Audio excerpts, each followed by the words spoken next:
They call 4:04 a.m. the HTTP error hour.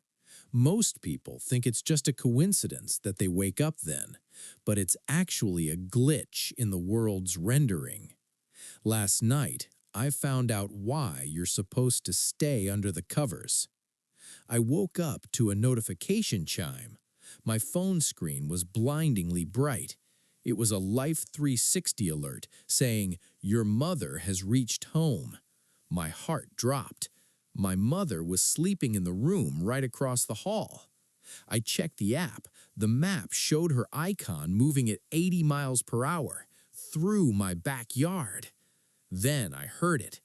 A heavy metallic thud on the roof, followed by the sound of a woman's voice, her voice whispering my name through the air vents.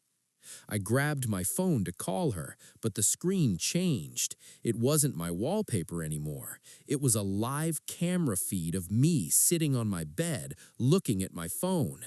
The camera angle was coming from the ceiling fan directly above my head. The notification popped up one last time. Update, your mother is now 0 feet away.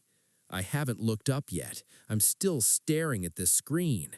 If you're watching this at night, don't look at your ceiling.